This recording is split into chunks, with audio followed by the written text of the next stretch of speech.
Hello everyone, कैसे हो आप सभी लोग। Myself Nikhil and I welcome you to physics by Nikhil Raj. देखो तो हमने लास्ट लेक्चर के अंदर डिस्कस किया था मोशन इन 1D, एक विमीय गति हमने डिस्कस कर ली थी। इस लेक्चर के अंदर हम डिस्कस करने जा रहे हैं मोशन इन ए प्लेन। इस सिंगल लेक्चर के अंदर हम मोशन इन ए प्लेन की थ्योरी डिस्कस कर देंगे और इसका जो नेक्स्ट लेक्चर आएगा उसके अंदर इसके न्यूमेरिकल डिस्कस कर देंगे। तो देखो 2D के अंदर सिंपल सी बात है, जो 1D मोशन अपने पास होती है, ठीक है, उसी को अगर आप सुपरपोजिशन के रूप में लेके आओ कि ये 1D एक्स डायरेक्शन में, ये 1D वाई डायरेक्शन में और ये 1D जेड डायरेक्शन में, और जब आप तीनों को कंबाइन कर दोगे तो वो कौन सी मोशन बन जाएगी? 3D बन जाएगी। जब दो को कंबाइन करोगे तो वो 2D मोशन बन जाएगी। अपने सिलेबस में 2D मोशन ही है, तो अपने 2D मोशन के अंदर पोजिशन और डिस्प्लेसमेंट वेक्टर कैसे लिखते हैं ये आपको पता ही होगा। सिंपली मैं बता देता हूं आपको। जैसे कि मान लो ये आपके पास कोई P1 पॉइंट है, ये कोई आपके पास P2 पॉइंट है, इसके कोऑर्डिनेट है x1 y1, इसके कोऑर्डिनेट है x2 और y2। तो इसके लिए अगर आप पोजीशन वेक्टर लिखोगे तो पोजीशन वेक्टर क्या हो जाएगा? OP1 वेक्टर बराबर क्या होगा? x1 i cap plus y1 j cap. इसी तरीके से P का पोजीशन वेक्टर लिखोगे तो ये होगा OP वेक्टर बराबर x2 i cap plus y2 j cap. Position vector मतलब स्थिति सदिश। तो ये क्या है? OP1 वेक्टर स्थिति सदिश है P1 वेक्टर का। ये क्या है? स्थिति सदिश है P2 वेक्टर का। अब अपने को अगर डिस्प्लेसमेंट वेक्टर लिखना हो तो क्या हो जाएगा? विस्थापन सदिश लिखना हो तो P1 P2 वेक्टर क्या हो जाएगा अपने पास? ये होगा P2 वेक्टर माइनस का P1 वेक्टर बराबर आ जाएगा P2 vector minus P1 vector. लिखो तो ये आएगा अपने पास x2 माइनस का x1 i cap plus y2 minus का y1 j कैप। ये किस में आ गया? 2D में आ गया। 3D की बात करते तो एक चीज और ऐड हो जाती है यहाँ पे, z2 माइनस का z1 k कैप। ठीक है, यहां पे आप क्या लिखोगे? x2 माइनस x को लिखोगे डेल x i कैप, इसको आप लिखोगे डेल y j कैप। तो यहां से आप देखो आगे वेलोसिटी अगर आपको निकालनी हो, तो वेलोसिटी कैसे निकलेगी? ये आपके पास कंप्लीट डिस्प्लेसमेंट आ गई, कह दो डेल s वेक्टर। तो अगर आपको वेलोसिटी निकालनी हो तो वेलोसिटी क्या होती है? Del s vector. वेग निकालना हो तो डेल s वेक्टर बटा डेल t। तो ये क्या आ जाएगा? Del x i cap plus del y j cap बटा क्या है? डेल t बटा क्या है? Del t। यहां आपने क्या कैलकुलेट कर ले हैं? वेलोसिटी कैलकुलेट कर रहे हैं, वेग कैलकुलेट कर रहे हैं। यहां क्या कैलकुलेट की थी? डिस्प्लेसमेंट। सारा का सारा काम किस में चल रहा है? 2D में चल रहा है। ये अपने पास क्या था? पोजीशन वेक्टर थे। क्या थे? पोजीशन वेक्टर थे, या कह दो आप क्या थे? स्थिति सदिश थे। ये क्या था? डिस्प्लेसमेंट वेक्टर था। ठीक है ना, ये सारी चीज वेक्टर की चल रही है और 2D की बात अभी कर रहे हैं। तो इसको आप क्या लिख दोगे? Del v x i cap, इसको del v y j cap. Okay, तो ये आपके पास v वेक्टर आ गया। डेल vx लिखने की जरूरत नहीं है, इसको क्या लिखो? vx लिख दो सीधा, vx, और इसको लिख दो vy j कैप। ठीक है, तो आपका जो कंप्लीट वेग है वो दो कंपोनेंट से मिला करके बना है। अब इसी में आपको क्या जाना हो? इसी में आपको जाना हो इंस्टेनियस के ऊपर। किसके ऊपर? इंस्टेनियस के ऊपर जाना हो तो इंस्टेटेनियस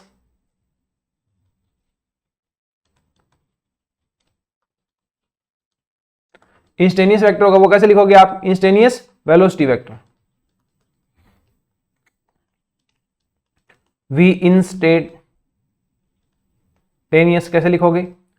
कंडीशन लगा दो, limit del t tends to 0, और यहां क्या लिख दो? v average. इसका मतलब क्या हुआ? जो आपने अभी लिखा था ये क्या है आपके पास? v एवरेज है। क्या है? v एवरेज है, VAVG है। ओके, तो आप यहां पे आओ तो ये क्या हो जाएगा अपने पास? ये हो जाएगा v इंस्टेटेनियस। आपके पास ये आ जाएगा limit del t tends to 0, और यहां आ जाएगा डेल्टा s बटा डेल्टा t। ये वेक्टर था अपने पास, तो ये बन जाएगा ds वेक्टर बटा dt। इसे आप लिख दोगे dx i cap plus dy j cap बटा dt। तो ये बन जाएगा dx बटा dt i cap plus dy बटा dt j कैप। ये क्या है? इंस्टेनियस वेक्टर x दिशा में। ये क्या है? Instantaneous vector, instantaneous velocity vector y दिशा के अंदर। ठीक है, ये हमने तात्क्षणिक मान जो होता है वेग का वो हमने निकाल लिया है। इसके बाद अपने पास आता है एक स्टार लगा के एक पॉइंट और लिखो। मान लो आपके पास कोई भी ये कर्व है, कोई भी ये कर्व है, तो इसके किसी भी पॉइंट के ऊपर आपको वेलोसिटी देनी है ना, तो वो वेलोसिटी कैसे होती है, इससे टेंजेंशियल होती है, इससे स्पर्श रेखा के रूप में होती है। ठीक है, इसे आप लिखना हो तो आप लिख लो, कोई भी कर्व है, इसके किसी भी पॉइंट के ऊपर जो वेलोसिटी होगी वो उस पॉइंट के टेंजेंशियल होगी। हिंदी में लिखना हो तो किसी भी वक्र के किसी भी बिंदु पर जो आपका वेग होगा वो उस बिंदु पे स्पर्श रेखा की दिशा में होगा। ठीक है, टेंजेंशियल ये, तो ये क्या हो जाएगी, इसके ऊपर वेग की दिशा हो जाएगी। उसके बाद आता है कंपोनेंट ऑफ वेलोसिटी। किसी भी चीज के कंपोनेंट निकालते हैं, कंपोनेंट ऑफ वेलोसिटी। कंपोनेंट कैसे निकलते हैं, साइन कोस के रूप में निकलते हैं। तो ये क्या आ जाएगा, वेग के घटक। इन्हें आप कैसे लिखोगे, देखो जैसे कि आपके पास ये एक्स वाई प्लेन है, इसके अंदर आपको ये v दिया गया है, ओके, ये y है और ये थीटा है, तो इसका ये वाला कंपोनेंट कितना आ जाएगा, v कोस थीटा। ये कितना आ जाएगा, v साइन थीटा। ये क्या है, vy है, ये क्या है, vx है। इसे आप ऐसे तो लिखते हो, v वेक्टर क्या होता है, vx i cap plus vy j cap. v का अगर आपको मैग्नीट्यूड चाहिए तो ये हो जाएगा रूट ऑफ vx का स्क्वायर प्लस vy का स्क्वायर। ओके, एक चीज यहाँ पे देख सकते हो, ये v साइन थीटा है, तो ये कितना होगा, v साइन थीटा होगा।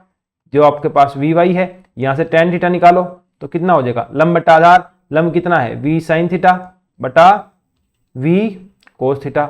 यही से आप कह दो vy बटा vx। तो यहां अगर आपको थीटा चाहिए तो कितना आ जाएगा, tan इनवर्स vy बटा vx। ये भी चीज आप निकाल सकते हो कि वो थीटा होगा, दोनों के बीच में जो v है वो एग्जैक्ट जो v है, फाइनल जो v है वो x एक्सिस के साथ कितना कोण बना रहा है वो आप देख सकते हो। ओके, यहां पे ये ऐसे क्यों आ गया, क्योंकि x और y जो है, x यहां है y यहां है, तो दोनों के बीच कोण है 90 डिग्री है। तो इसका जो परिणामी निकालते हो आप, जो रिजल्टेंट वेक्टर निकालते हो, उसमें क्या होता है, A square plus B square plus 2ab cos theta यहाँ क्या है 90 डिग्री, तो कोस 90 कितना होता है, 0, इसलिए उस कंपोनेंट को 0 ही दे दिया। इसके बाद क्या आता है, एसिलेशन। अब 2D के अंदर एसिलेशन की भी बात कर लो। एसिलेशन की बात, पहले ये सारी बातें लगभग लास्ट लेक्चर के अंदर हो चुकी है, फिर भी मैंने ये जब मैं पढ़ाता था ऑनलाइन, जब मैंने कोर्स करवाया था आरपीएससी फर्स्ट ग्रेड का, ईएमआरएस का, केवीएस का, तब भी मैंने ये चीजें दो बार करवाई थी, क्योंकि ये मोशन इन ए लाइन और motion in a plane 1D और 2D के अंदर दो बार है, तो अपने कोई दिक्कत नहीं है, दो बार पढ़ लो ताकि कोई भी पॉइंट स्किप ना हो, बस ये रहता है। एसिलरेटेड, जब अगर आपको लगे ये पॉइंट आपने पढ़ा हुआ है, आपको समझ आ गया, तो आप वीडियो को थोड़ा सा फास्ट फॉरवर्ड करके देख सकते हैं, है ना, थोड़ा सा ज्यादा टाइम इसके अंदर इन्वेस्ट करने की जरूरत है नहीं। एसिलेटेड मोशन देखो, एसिलेटेड मोशन नहीं, सॉरी, एसिलरेशन।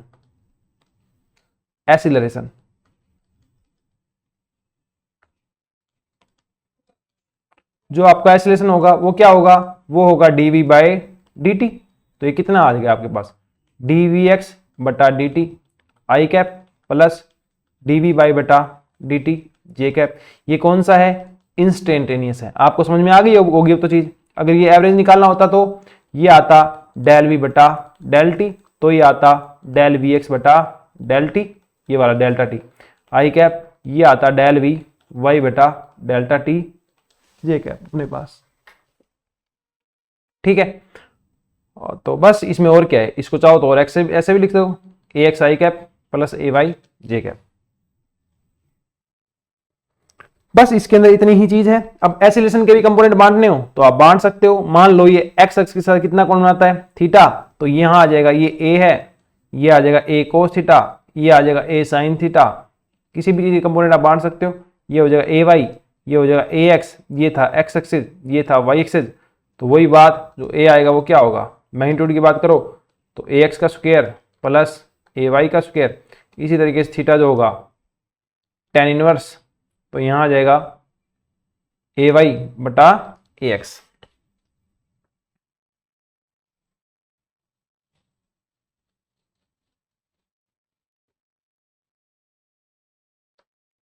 इसके बाद आता है, अगर कांस्टेंट एसिलेशन हो, अपने पास क्या हो, कांस्टेंट एसिलेशन हो, तो यहां हो जाएगा एक केस क्या, कांस्टेंट एसिलेशन, नियत त्वरण का, नियत त्वरण से गति, कांस्टेंट एसिलरेशन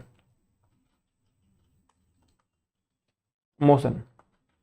इसकी थ्योरी इतनी इंपॉर्टेंट नहीं है इस चैप्टर की जितने कि इसके न्यूमेरिकल इंपॉर्टेंट होंगे। ठीक है, आगे जाकर के इस लेक्चर के अंदर तो और भी चीजें आएगी, सर्कुलर मोशन आएगी, प्रोजेक्टाइल मोशन आएगी, वो काफी इंपॉर्टेंट टॉपिक है। ठीक है, अभी जो चल रहा है वो बिल्कुल बेसिक चल रहा है, सिलेबस में है तो मुझे तो मेंशन करना पड़ेगा, बताना पड़ेगा।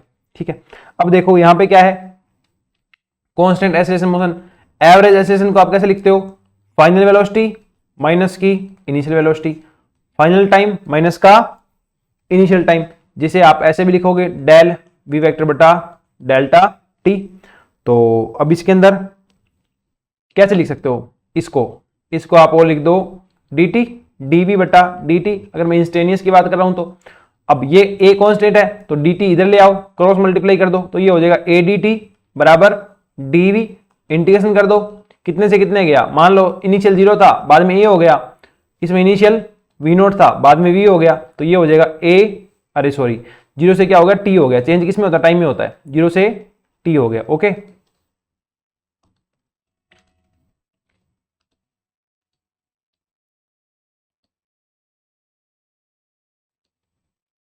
जीरो से टी हो गया तो ये आएगा ए टी माइनस का 0 बराबर हो जाएगा v माइनस का v0। तो ये हो गया ए टी बराबर v माइनस का v0। तो यहां से आपके पास आ गया v बराबर v0 प्लस का ए टी। एक चीज आप और देख सकते हो, ये तो है ही अपने पास वो सेम की सेम चीजें जो वहां देखी थी, कोई लॉजिक नहीं इन चीजों का, सेम टू सेम है, तो इसे मेंशन करने की कोई जरूरत है नहीं, बस इतना है। अब 3d 2d की बात हो रही है तो जो v होगा इसको क्या लिखोगे, dx बटा dt नहीं लिखोगे, dr बटा dt लिखोगे। तो ये है v नोट, ये है a, ये है t, dt का फिर इधर गुणा कर दो तो क्या बन जाएगा dr बराबर v note t plus a t square.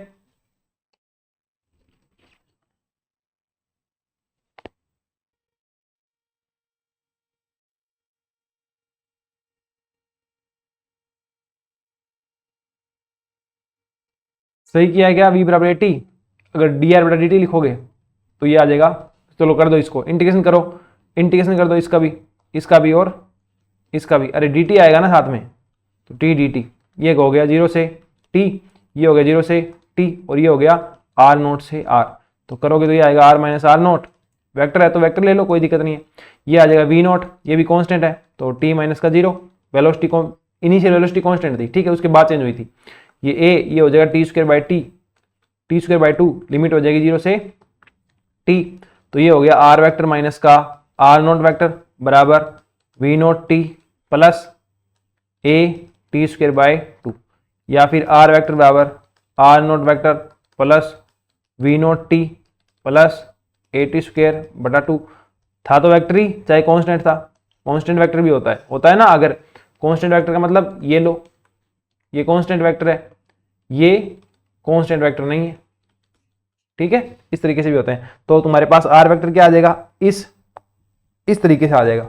अब इसके कंपोनेंट लिखने हो तो कंपोनेंट भी लिख सकते हो। इसका एक्स कंपोनेंट कितना आ जाएगा, सारे एक्स वाले लिख दो, इसका भी कोई ना कोई एक्स कंपोनेंट होगा वेलोसिटी का, तो वो आ जाएगा यहाँ पे वी एक्स नोट इनिशियल वाला, और यहाँ पे वी एक्स आ जाएगा, यहाँ टी स्क्वायर है, यहाँ 2 है, अरे यहाँ पे a है ना तो ए एक्स आएगा, कितना आएगा ए एक्स। इसी तरीके से z वाला भी लिख सकते हो, y वाला भी लिख सकते हो, कोई दिक्कत है नहीं, z 0 t प्लस इधर आ जाएगा अपने पास a z टी स्क्वायर बटा 2। इस तरीके से आप सारे के सारे कंपोनेंट लिख सकते हो। अब एक कॉन्सेप्ट आता है अपने पास रिलेटिव वेलोसिटी का, इसका रिलेटिव वेलोसिटी या आपेक्षिक गति।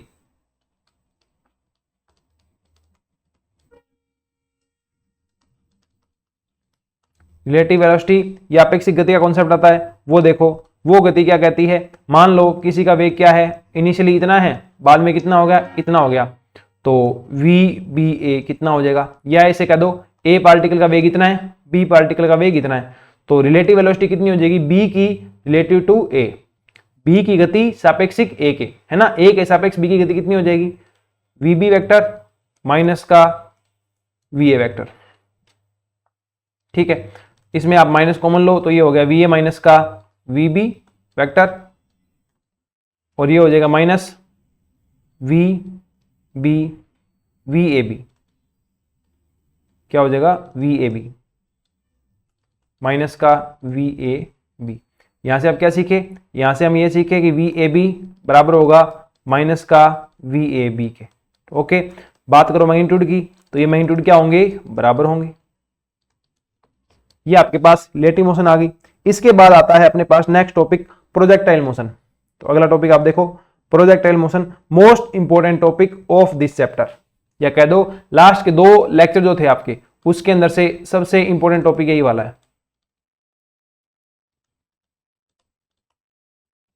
प्रक्षेप्य गति।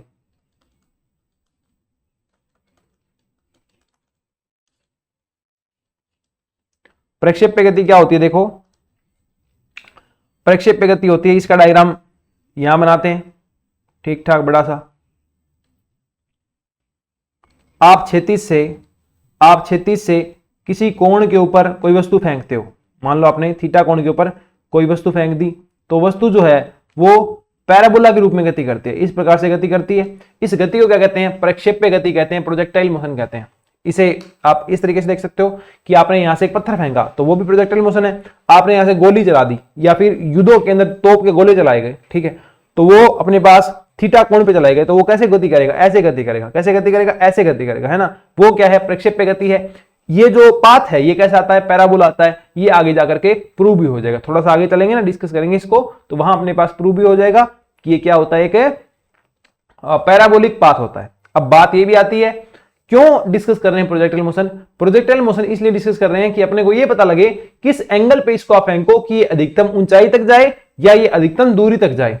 ये भी तो चीज है ना, इसको ऊपर तक पहुंचने में कितना टाइम लगेगा, इसको नीचे तक आने में कितना टाइम लगेगा, इसको टोटल कितना टाइम लग जाएगा इन चीजों के अंदर, ठीक है। इन सबको डिस्कस करने के लिए होता है और एक थीटा के बारे में एक कॉन्सेप्ट हो रहा है कि जब theta is equal to 45 degree है, जब थीटा के आपके पास 45 डिग्री है, मतलब किसी वस्तु को आपने 45 डिग्री पे फेंका, तो इसकी जो हाइट है और इसका जो रेंज है, जो क्षैतिज गति है, क्षैतिज की जो दूरी है, सामने की जो दूरी है, वो क्या आती है, अधिकतम आती है। ये अपने धीरे धीरे सारा देखते हैं। देखो ये अपने पास एक्स एक्सेस, ये अपने पास वाई एक्सेस। इनिशियल वेग ओ से आपने, ओ पॉइंट से आपने इसको इनिशियल वेग v के साथ फेंक दिया। कितने वेग के साथ फेंक दिया आपने इसको, v नॉट वेग के साथ फेंक दिया। इनिशियली यहां से कितने वेग के साथ फेंका है आपने, v नॉट वेग के साथ फेंका है। इनिशियल वेग कितना है, इनिशियल वेलोसिटी, प्रारंभिक वेग कितना है इसका, बराबर v नॉट वेक्टर है। v नॉट वेक्टर को लिखोगे कैसे, v not x i cap plus v not y j cap. मतलब जो वेग है उसका x घटक कितना है, vo x है, और जो y घटक है वो कितना है, vo y है। ये 2 कंपोनेंट है इसकी प्रारंभिक वेलोसिटी के, ठीक है। आपने इसको फेंक दिया, अब टोटल वेग कितना था, v नॉट था, तो जो इसका x घटक है vo x है, इसको कैसे लिखोगे, v नॉट cos थीटा, इसीलिए आपको पहले बताया था। v नॉट y कितना हो जाएगा, v नॉट साइन थीटा।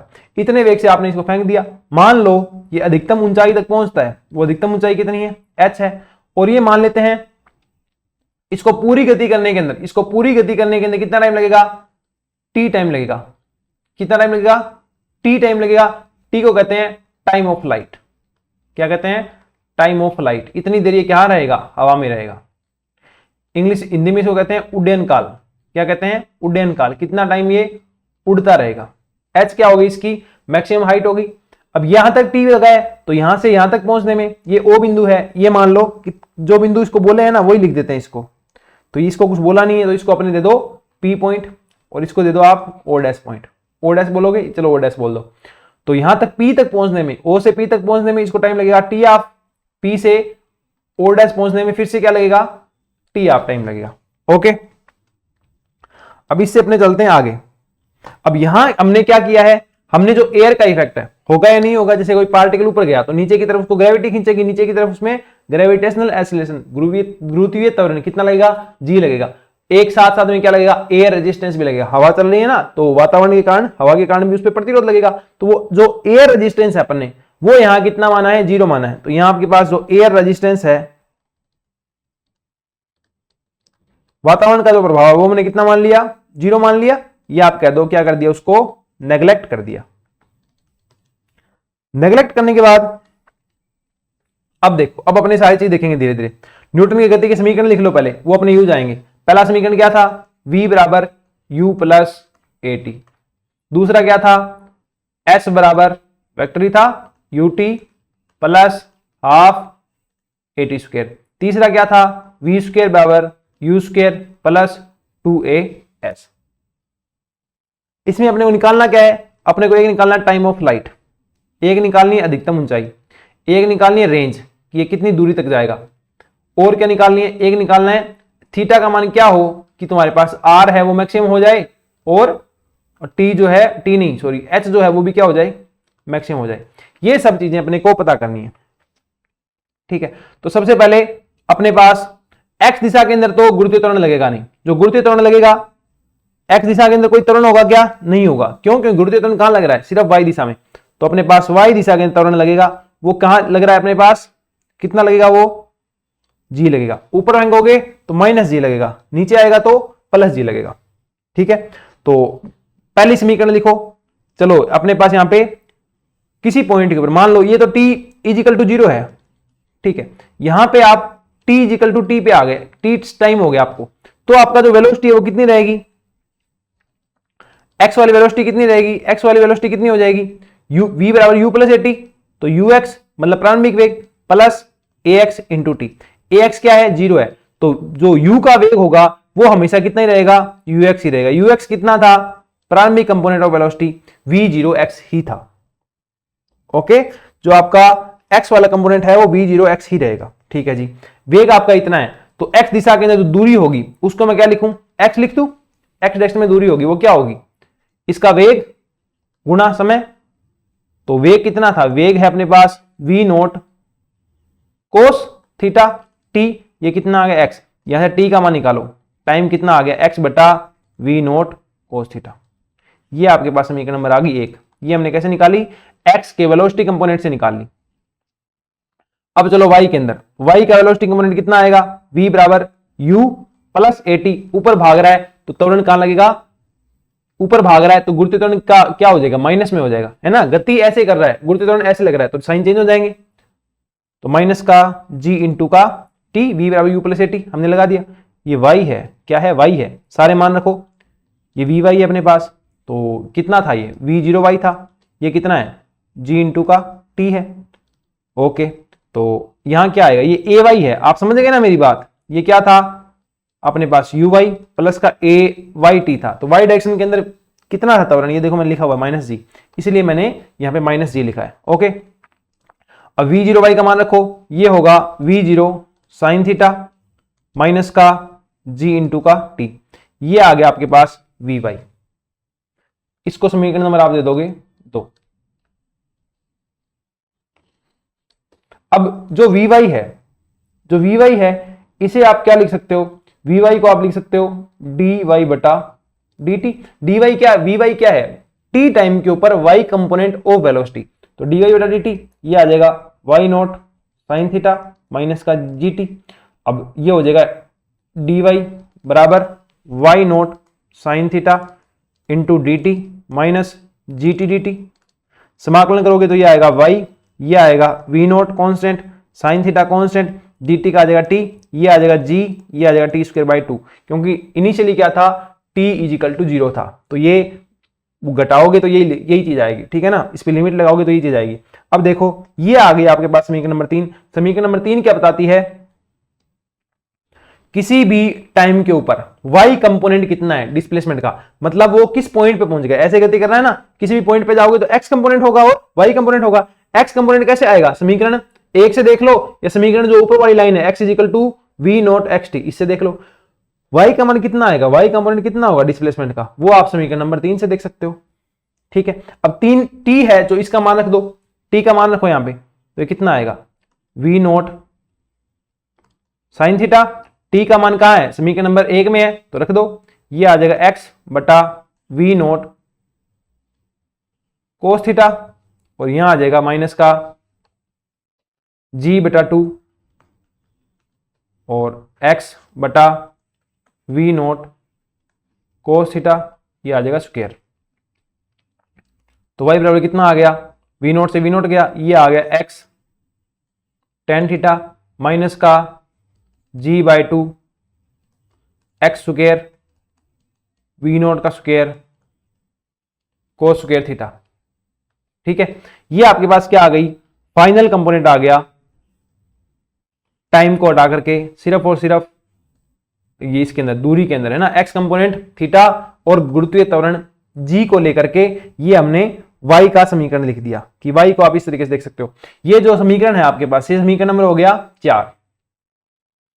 और ये क्या है, ये समीकरण किसका है, पैराबोला का है। किसका है, पैराबोला का है। आप इससे देख सकते हो ये पैराबोला का समीकरण है, ठीक है। पैराबोला का समीकरण है, परवलय का समीकरण है। तो आप क्या कहोगे, जो प्रोजेक्टाइल है, प्रक्षेप्य जो होता है, उसकी गति कैसी होती है, परवलयाकार होती है। ये समीकरण है, ये समीकरण आपको याद रखना है।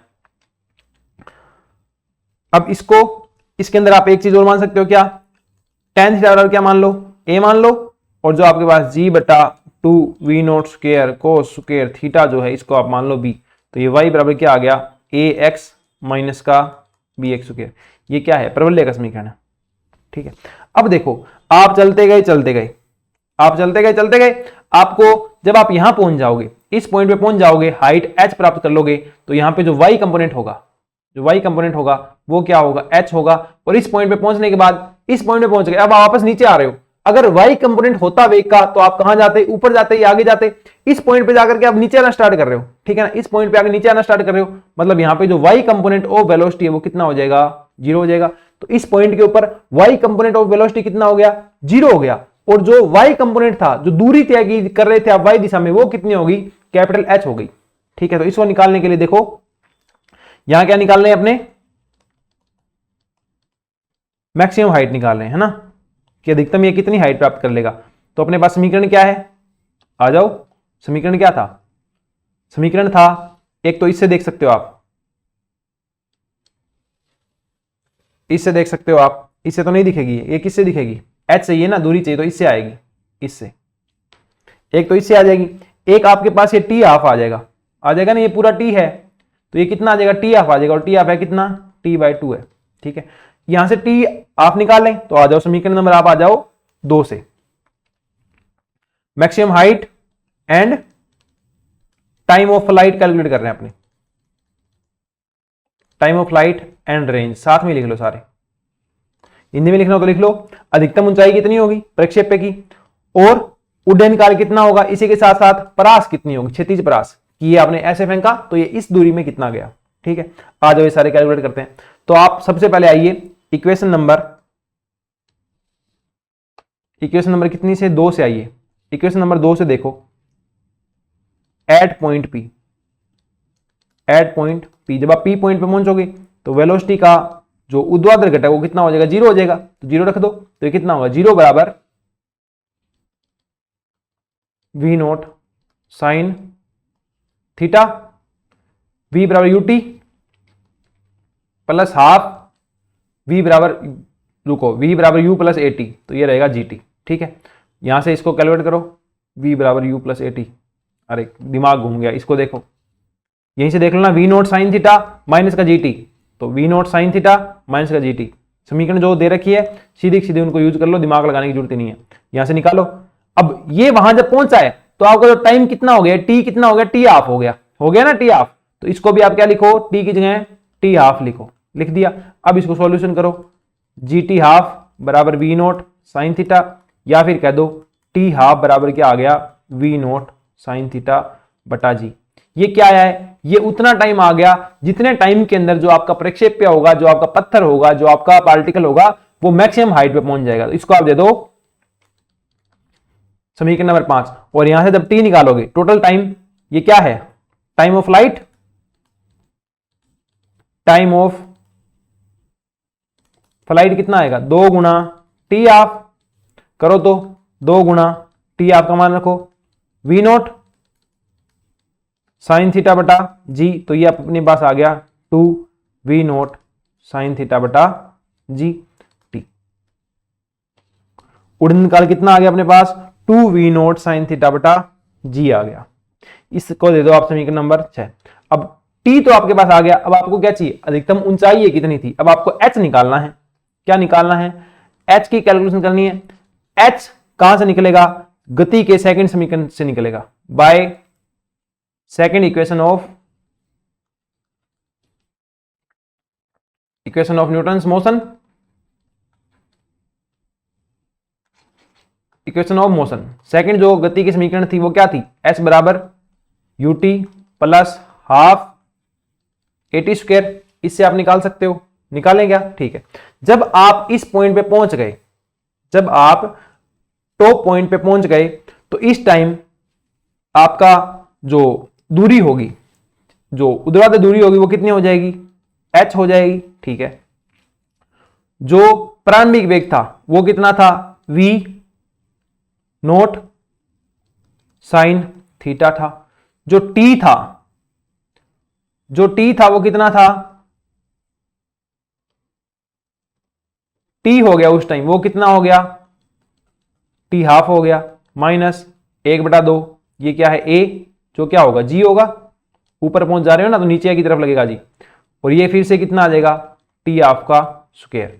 सारे मान रख दो, v note sine theta, t half का मान रखो, t हाफ का मान कितना है? v नोट साइन थीटा बटा जी। तो v नोट साइन थीटा पहले से ही है, v नोट साइन थीटा बटा जी, ये लो, इसमें ये आ गया। ये क्या है? v नोट साइन थीटा बटा जी, तो ये v नोट साइन थीटा बटा जी, इसका क्या कर दो? स्क्वायर। स्क्वायर करो तो ये आएगा v note square sine square theta बटा में जी कॉमन, यहाँ आएगा 1, यहाँ आएगा हाफ, ये जी से एक जी कट जाएगा तो सेम ही बनेगा। तो ये बनेगा v note square sine square theta बटा 2g। ये क्या आ गई? मैक्सिमम हाइट आ गई अपने पास। क्या आ गई? मैक्सिमम हाइट आ गई। इसको आप लिख दो समीकरण नंबर 7। क्या लिख दो? समीकरण नंबर 7 लिख दो। इससे और आगे चलें अपने, ये अपने पास h का कॉन्सेप्ट भी आ गया कि अपने को मैक्सिमम हाइट कितनी मिलेगी, वो भी अपने निकाल लिया है। ठीक है। इसके बाद अपने पास आता है रेंज ऑफ प्रोजेक्टाइल, कि प्रोजेक्टाइल की रेंज कितनी होगी, आर कितना आएगा। प्रोजेक्टाइल का रेंज कितना होता है? प्रोजेक्टाइल का रेंज होता है जो जिस वेलोसिटी से आप फेंक रहे हो वो x दिशा में किस वेलोसिटी से जाएगी? vx से जाएगी। और टाइम कितना है, कुल उड़ने में कितना टाइम मिला उसको, और उसका x कंपोनेंट ऑफ वेलोसिटी कितनी है। जब दोनों को गुणा करोगे तो x साइड के अंदर क्या आ जाएगी? x एक्सिस के ऊपर आपकी दूरी आ जाएगी, वही क्या है? आपकी रेंज है। तो ये हो जाएगा vx इंटू का t। vx क्या था? v नोट x था इंटू का t था। v नोट x कितना है? v नोट कोस थीटा है। टोटल टाइम कितना है? टोटल उड्डयन काल कितना है? टोटल उड्डयन काल अपने पास 2v नोट साइन थीटा बटा जी, 2v नोट साइन थीटा बटा जी। सॉल्यूशन करो, कितना आ जाएगा? v नोट का square 2 sine theta cos theta, मतलब साइन 2 थीटा बटा क्या आ गया? जी आ गया। ये आपके पास क्या आ गई? रेंज आ गई। हिंदी में लिखोगे तो क्या आ गई आपके पास? ये परास आ गई। क्या आ गई? परास आ गई, या बोल सकते हो इसको आप क्षैतिज परास आ गई। तो इस तरीके से हमने सारी की सारी ही चीज क्या कर ली? कैलकुलेट कर ली। अब एक चीज देखो, इसको आप बोल दो इक्वेशन नंबर 8। अब यहां से एक बात देखो, आर मैक्सिमम कब आएगा? R maximum v naught square का तो वी नोट रहेगा, जी का जी रहेगा, साइन 2 थीटा का मान क्या हो जाए? 1 हो जाए। तो अपने पास जो आर मैक्सिमम है इसकी वैल्यू कितनी होगी? इतनी होगी। और ये कब होगी? व्हेन, ये बात होगी कब? ये बात तब होगी जब साइन 2 थीटा कितना हो? 1 हो। साइन 2 थीटा 1 कब होता है? साइन 2 थीटा बराबर 1 किसका मान है? साइन 90 का। साइन साइन गया, 2 थीटा बराबर कितना आ गया? 90 डिग्री। या थीटा बराबर कितना आ गया?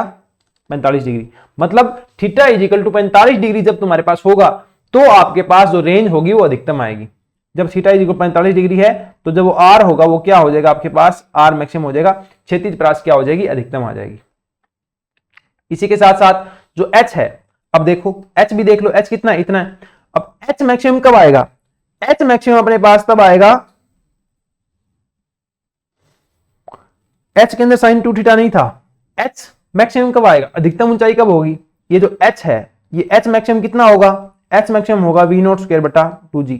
ये कब आएगा? जब साइन थीटा बराबर क्या हो? 1 हो। 1 कब आएगा? जब थीटा बराबर कितना हो? 90 डिग्री। ठीक है। जब theta is equal to 90 degree होगा तो आपका जो एच होगा, theta is equal to 90 degree पे एच कितना बन जाएगा? एच मैक्सिमम बन जाएगा, एच अधिकतम बन जाएगा। बस इतनी सी चीजें इसके अंदर थी, हमने सारी की सारी डिस्कस कर ली आपकी प्रोजेक्टाइल से रिलेटेड।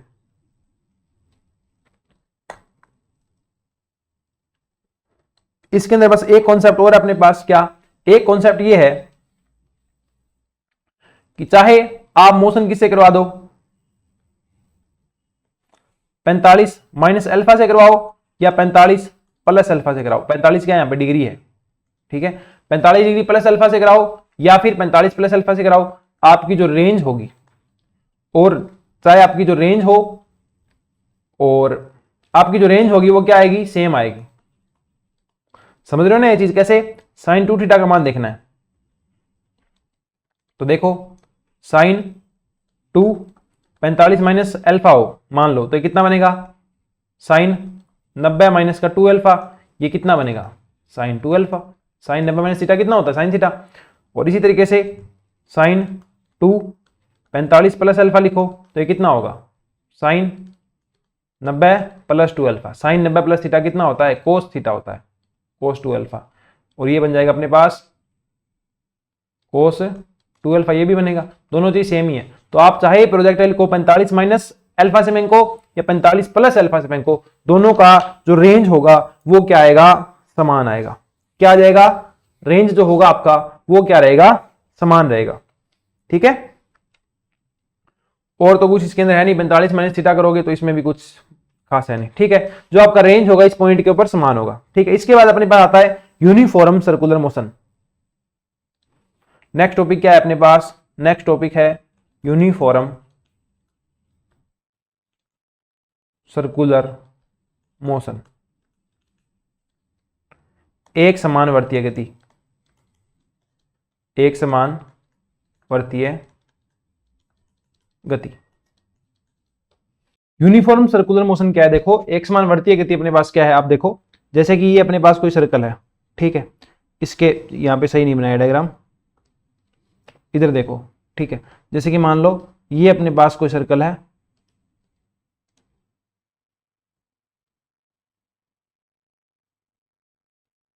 ये आपके पास कोई सर्कल है, ठीक है, यहां पे कोई पार्टिकल इस पॉइंट पे था, थोड़ी देर बाद इस पॉइंट पे होगा, उसके बाद इस पॉइंट पे, इस तरीके से ये इस सर्कल के अंदर घूम रहा है। ठीक है, ये कांस्टेंट इसकी कोई रेडियस है, रेडियस टाइम के साथ चेंज नहीं हो रही है, ये कांस्टेंट रेडियस आर के सर्कल के अंदर घूम रहा है, पहले यहां था फिर यहां। तो जब और यहां इसकी चाल क्या है? सेम है। जो इसकी स्पीड है ना, स्पीड है वो क्या है? यूनिफॉर्म है। या आप कह सकते हो जो वेलोसिटी का मैग्नीट्यूड है ना, मैग्नीट्यूड वो क्या है? यूनिफॉर्म है, कांस्टेंट है। इससे होगा क्या? इस पॉइंट के ऊपर इसकी जितनी स्पीड थी v, उतनी इस पॉइंट पे रहेगी। पर देखो हुआ क्या, इस पॉइंट पे और उस पॉइंट के ऊपर स्पीड इसकी सेम है, पर डायरेक्शन चेंज हो गई है ना। जैसे कि इस पॉइंट v के ऊपर इसकी वेलोसिटी की डायरेक्शन क्या है? ये है, तो इस पॉइंट पे इसकी डायरेक्शन क्या हो जाएगी? ये हो जाएगी। इसकी डायरेक्शन क्या हो रही है? चेंज हो रही है। वेलोसिटी के अंदर क्या होता है? मैग्नीट्यूड के साथ साथ डायरेक्शन भी इंपॉर्टेंट है। क्यों? क्योंकि ये क्या है? एक वेक्टर क्वांटिटी है, एक सदिश राशि है। तो यहां इसकी डायरेक्शन चेंज हो गई, मतलब जो वेक्टर क्वांटिटी थी v थी वो कांस्टेंट नहीं है, वो क्या हो रही है? चेंज हो रही है। चेंज होगी जब वेलोसिटी में आपके पास क्या आ गया? चेंज आ गया। वेलोसिटी में जब आपके पास चेंज आ गया तो कौन इंट्रोड्यूस हो जाएगा? एक्सीलरेशन। ठीक है, तो वहां पर आपके साथ साथ वेग के साथ साथ क्या रहेगा? त्वरण भी रहेगा। ठीक है, अब बात आती है त्वरण की दिशा क्या होगी। देखो तो इसी के अंदर देखो, इसके अंदर मान लो मैं 2 पॉइंट लेता हूं, कोई भी 2 पॉइंट की अगर अपने बात करें, जैसे एक तो मान लो ये वाला पॉइंट है, ठीक है, एक ये वाला पॉइंट है, इसके ऊपर वेलोसिटी कितनी है? इस दिशा में है, और ये है v1 वेक्टर। क्यों? मैग्नीट्यूड सेम है, डायरेक्शन लगे। और दूसरी अपने पास इस दिशा के अंदर कितनी? v2 vector. ठीक है, इनको बाहर ले आओ v1 v2 को, तो v1 है अपने पास कुछ इस तरीके से, और इसी पॉइंट से अपने पास आ जाएगा v2 लगभग। ठीक है, ये अपने पास आ गया, मतलब ऐसे नहीं है, थोड़ा सा अलग है ये, तो वैसे बना दो, इसी के सेम सा बनाओ, तो ये अपने पास आ गया v2 वेक्टर, ये आ गया आपके पास v1 वेक्टर। तो v1 से v2 की तरफ जाओगे तो ये डायरेक्शन है, ये तुम्हारे पास किसकी डायरेक्शन है? डेल v की। तो ये बन गया अपने पास v1 vector plus del v vector, क्योंकि त्रिभुज का सदिश नियम लगा रहा हूं मैं, ये आ जाएगा v2 का वेक्टर। ओके, तो ये अपने पास आ गया डेल v वेक्टर बराबर आ गया v2 वेक्टर माइनस का v1 वेक्टर। तो जो एक्सीलरेशन होगा वो क्या होगा? डेल v वेक्टर बटा डेल t। तो ये आ गया डेल v वेक्टर का वैल्यू क्या है? v2 वेक्टर माइनस का v1 वेक्टर बटा क्या आ जाएगा? Del t। ठीक है, अब देखो जो a वेक्टर की डायरेक्शन है वो क्या होगी? डेल v वेक्टर बटा dt, मतलब डेल a वेक्टर की डायरेक्शन क्या होगी? डेल v होगी। डेल v की डायरेक्शन क्या है? ये है, ठीक है ना, रेडियली इनवर्ड है। तो जो एक्सीलरेशन होगा उसकी डायरेक्शन क्या होगी? रेडियली इनवर्ड होगी। ये आप कह सकते हो जो a वेक्टर होगा वो पैरेलल किसके होगा? माइनस का r वेक्टर के। ये चीज हमने पहले भी प्रूव करी थी, आपने अगर लास्ट लेक्चर देखा हो, आर को अगर A sine omega T I cap और A cos omega T J cap लिख दिया जाए तो आपके जो एसिलेशन होता है उसकी डायरेक्शन क्या आती है, उसकी डायरेक्शन आती है रेडियली इनवर्ड। क्या आती है? रेडियली इनवर्ड इसकी डायरेक्शन आती है। तो जो एसिलेशन है जो रेडियली इनवर्ड की तरफ लग रहा है इसे कहते हैं centrifugal, centrifugal acceleration, centripetal acceleration. रुकना एक मिनट, क्या बोलते हैं इसको? सेंट्रीपिटल बोलेंगे, हाँ centripetal, sorry centripetal, centripetal acceleration बोलेंगे। ये कहां है? सेंटर की तरफ है। ये कहां लग रहा होगा? सेंटर की तरफ, टुवर्ड्स द सेंटर।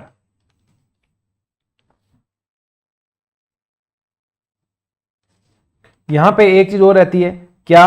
कि जिस प्रकार आपकी रेडियस चेंज होती है कि डेल आर बटा आर, उसी प्रकार से आपकी वेलोसिटी क्या होती है? चेंज होती है। ये कॉन्सेप्ट आपको याद रखना है। डेल आर बटा आर बराबर क्या आ गया? डेल वी बटा वी आ गया। अब अगर अपने चलें सेंट्रीफ्यूगल एसिलेशन जो है उसकी कैलकुलेशन करने, तो ए ब्रैकेट बराबर क्या होगा? Limit del t tends to, जब जीरो है तो अपने पास क्या होगा? डेल्टा वी वेक्टर बटा डेल्टा टी। अब डेल्टा वी का मान रखो, डेल्टा वी का मान क्या आ जाएगा? यहां से निकाल लो, ये आ गया वी डेल्टा आर बटा आर और यहां आ जाएगा 1 बट्टा डेल्टा टी। तो ये हो जाएगा वी बटा आर डेल्टा आर बटा डेल्टा टी। तो डेल्टा आर बटा डेल्टा टी, इसे क्या लिखोगे? फिर से वी लिखोगे, तो ये हो गया वी स्क्वायर बटा आर। मतलब जो अपने पास सेंट्रीपिटल एसिलेशन है अभिकेंद्रीयबल है वो क्या हो जाएगा? ए सी बराबर वी स्क्वायर बटा आर। ये भी अपने पास एक फॉर्मूला आ गया, इसे आप लिख दोगे इक्वेशन नंबर 2। इसकी डायरेक्शन की बात करें तो ये कहां होगा? माइनस का आर कैप है ना, टुवर्ड्स द सेंटर होगा, सेंटर की तरफ होगा। अब इसके बाद अपन ने एसिलेशन के बारे में देख लिया। जब सर्कुलर मोशन हो रही है तो बहुत सारी टर्म अपने पास और निकल के आती है, उनमें से कुछ टर्म अपने पास angular frequency, time period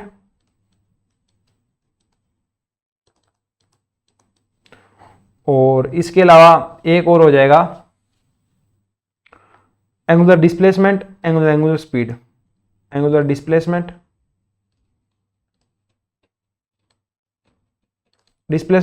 angular frequency है ना, इसी को कहते हैं एंगुलर स्पीड।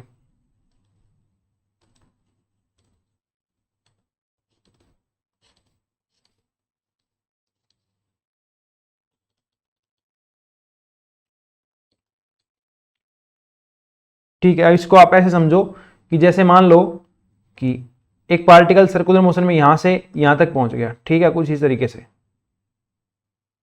तो उसके जो एंगल था उसके अंदर कौन आया? Delta theta. कितना है? Delta theta. जो आर्क बनाया उसने, जो चाप बनाया वो कितना है? Del s. और ये जो त्रिज्या थी वो कितनी होगी? आर होगी। ये आपको फॉर्मूला पता ही होगा। कोण बराबर होता है चाप बटा त्रिज्या। इंग्लिश में लिखोगे तो एंगल बराबर आर्क अपॉन रेडियस। तो यहां से लिखो एंगल कितना है? Del theta. आर कितना है? Del S. रेडियस कितनी है? आर। तो यहां से आपके पास जो डेल एस था वो कितना आ गया? आर गुणा डेल्टा थीटा आ गया। ठीक है, तो जो आपका वेलोसिटी आती है, वेलोसिटी कितनी आती है? दूरी बटा चाल। यहां पे दूरी कितनी कवर कर रहा है? Del S.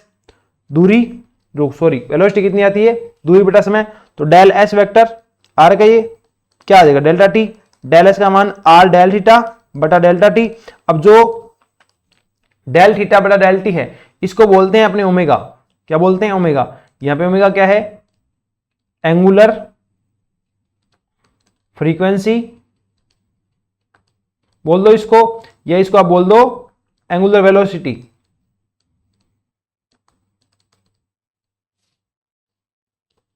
तो ये आ गया वी वेक्टर बराबर आर ओमेगा। अब ये इसके अंदर क्या होता है? ये आएगा अपने पास वी वेक्टर बराबर r vector cross omega vector. ये ऐसे आएगा कुछ, ठीक है। और इसका अदिश रूप लिखना हो तो ये आ जाएगा वी बराबर आर ओमेगा। यहां पे ओमेगा क्या है? एंगुलर फ्रीक्वेंसी है, या फिर इसको बोल दो एंगुलर वेलोसिटी है। इसके बाद एक टर्म अपने पास और आती है, ये देखो कि जो आपने एसी निकाला था, सेंट्रीफ्यूगल एसिलेशन जो निकाला था, अभिकेंद्रीय जो त्वरण निकाला था, वो कितना था? वी स्क्वायर बटा आर था। वी बराबर कितना होता है? आर ओमेगा होता है। क्या होता है? आर ओमेगा होता है। तो ये हो जाएगा आर स्क्वायर ओमेगा स्क्वायर बटा आर, तो ये हो जाएगा अपने पास आर ओमेगा स्क्वायर। तो AC का एक फॉर्मूला और क्या आ गया, आर ओमेगा स्क्वायर। मैं एक चीज कंफर्म कर लेता हूं यहां पे, ये आर क्रॉस ओमेगा ही होता है ना, एक सेकंड रुकना।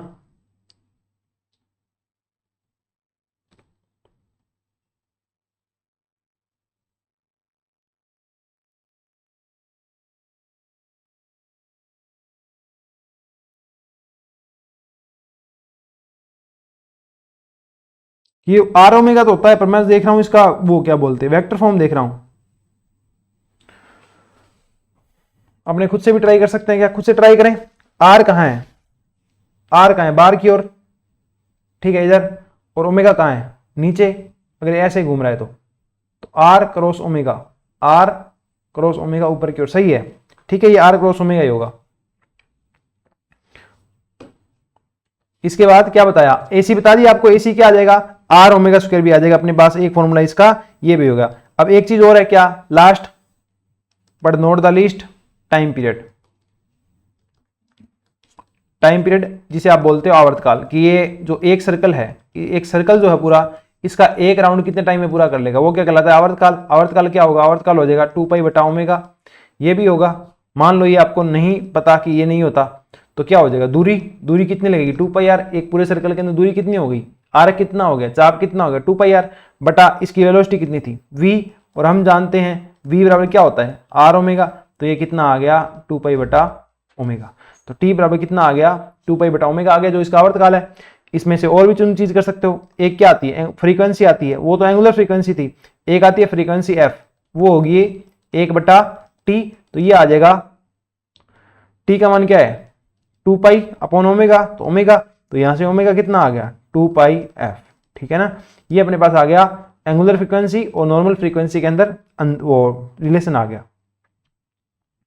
बस सारे के सारे फॉर्मूले हमने देख लिए हैं। सर्कुलर मोशन का टॉपिक है ना, आगे दोबारा भी आएगा, यहाँ पे जो इस चैप्टर के अंदर जितना मेंशन है ना वो मैंने करवा दिया, बाकी ये टॉपिक आगे से दोबारा भी आएगा। जितना मुझे याद है मैंने बैच पढ़ाया था उसके अंदर मैंने अगले चैप्टर में टॉपिक दोबारा भी करवाया हुआ है, तो वहां अपने उसको दोबारा भी पढ़ेंगे, ठीक है। मेरा तुम्हें कोर्स करवाने का, क्रैश कोर्स करवाने का जो ऑर्डर है वो सेम वही है जो मैंने वहां पेड बैच के अंदर पढ़ाया था, ठीक है, ताकि मेरा एक तरीका है, मेरा वो फ्लो बना हुआ है उसी में, तो मैं उसी में पढ़ाता हूं, ठीक है ना, ताकि अपने बेस्ट टू बेस्ट डिलीवरी कर पाए, ठीक है। तो ये लेक्चर अपना यहीं पे फिनिश हो जाएगा। यहाँ पे मोशन इन लाइन फिनिश हो गया था लास्ट लेक्चर के अंदर, उसके बाद इस लेक्चर के अंदर अपने कंप्लीट कर दिया मोशन इन ए प्लेन। तो इन दोनों की थ्योरी अपनी कंप्लीट हो चुकी है, इन दोनों के क्वेश्चन जो है वो अपने नेक्स्ट लेक्चर के अंदर कंप्लीट कर लेंगे, ठीक है। तो अब मिलते हैं नेक्स्ट लेक्चर के अंदर, तब तक आप फिजिक्स बाय निखिल राज को अपना सपोर्ट देते रहिए, ठीक है। टेलीग्राम का चैनल आपका और वो भी काफी अच्छा चल रहा है, उस पर 400 सब्सक्राइबर होने वाले हैं, यूट्यूब के ऊपर लगभग 1200 से ऊपर सब्सक्राइबर अपने हो गए हैं, ठीक है। तो आप उसको भी सब्सक्राइब कीजिए, शेयर कीजिए। और पीजीटी HPSC पीजीटी फिजिक्स की अगर तैयारी कर रहे हैं आप, तो उसकी टेस्ट सीरीज भी लॉन्च होने वाली है, या तो जब तक मैं ये लेक्चर अपलोड करूंगा तब तक हो सकता है लॉन्च हो भी गई हो, ठीक है। तो आप वो भी ज्वाइन कीजिए अगर आप HPSC पीजीटी फिजिक्स की सब्जेक्टिव पेपर की तैयारी कर रहे हैं। और इसके अलावा उसका ग्रुप है अपना टेलीग्राम डिस्कशन ग्रुप है, वो आप नीचे से ज्वाइन कर सकते हैं, डिस्क्रिप्शन में आपको लिंक मिल जाएगा। और निखिल फिजिक्स बाय निखिल राज का एक सेपरेट डिस्कशन ग्रुप है जिसमें आप हर तरीके के कोई भी एग्जाम का डिस्कशन कर सकते हो, ठीक है। तो उसको भी आप लिंक आपको डिस्क्रिप्शन में मिल जाएगा, वहां से आप ज्वाइन कर लीजिए, ठीक है। बाकी सपोर्ट करते रहिए और प्यार बनाए रखें अपना इस चैनल के लिए। जितना आपने सपोर्ट किया है उसके लिए बहुत बहुत धन्यवाद।